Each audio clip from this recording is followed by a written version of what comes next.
In this devotional, I'm going to share with you 3 thoughts from Deuteronomy chapter 28, verses 1 through 6, where I'll answer the question, what is Israel's reward?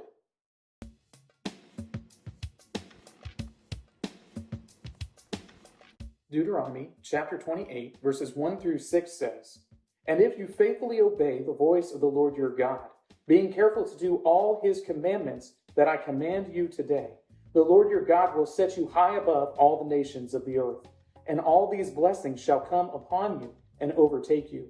If you obey the voice of the Lord your God, blessed shall you be in the city, and blessed shall you be in the field. Blessed shall be the fruit of your womb, and the fruit of your ground, and the fruit of your cattle, the increase of your herds, and the young of your flock. Blessed shall be your basket and your kneading bowl. Blessed shall you be when you come in, and blessed shall you be when you go out." Deuteronomy is the second giving of the law. It's Moses preparing the people of Israel to enter into the promised land after they have wandered in the wilderness for 40 years. And as they are getting ready to go in, Moses repeats for them all the laws that the Lord had given to them. He repeats them and tells them exactly how the Lord expects them to behave and what benefit they will gain by obeying the Lord. Here are 3 thoughts from Deuteronomy chapter 28, verses 1 through 6, answering the question, what is Israel's reward? Thought number 1, political success.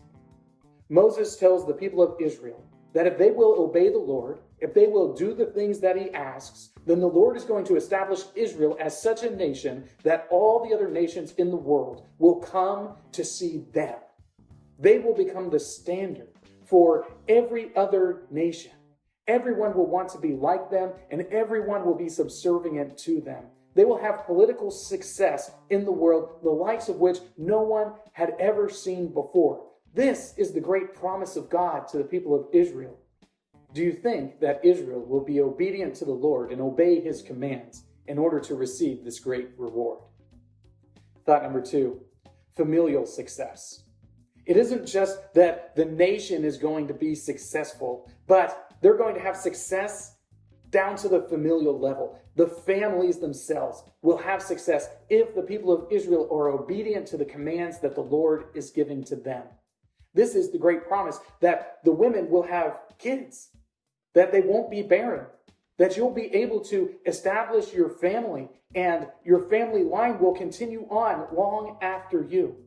The Lord makes the promise that provided they obey his commands, he is going to make sure that Israel's families are successful, that line after line and generation after generation of children will be born and the families will be blessed. Thought number 3, economic success. This idea of the land producing its fruit, of the basket producing its bread. This is the idea of economic success. That as long as Israel is faithful to the word of the Lord, as long as they obey his commands and live their lives in accordance with them, the Lord is going to prosper them economically. He is going to make sure that they have all the things that they need to live and more, that they will have overflowing storehouses from all of the blessing that the Lord will provide. This is a great encouragement, don't you think, to obey the Lord's commands and do as he says. Economic success, familial success, national or political success, all of these things are promised to the people of Israel if they would just obey God's commands and do as he has told them. Well, if you've been reading through the Bible with me, you know that the nation of Israel fails at this. They fail at this almost immediately because they don't drive all the Canaanites out of the land. And they continue to fail at this by adopting many of those worship practices, many of those idolatrous activities from the nations who came before them.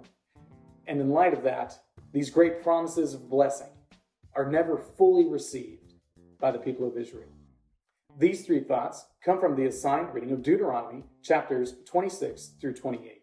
If you'd like to read through the Bible with me, you can do so by clicking on the link below or by joining the Facebook group Through the Bible. where we are reading the text of Scripture together.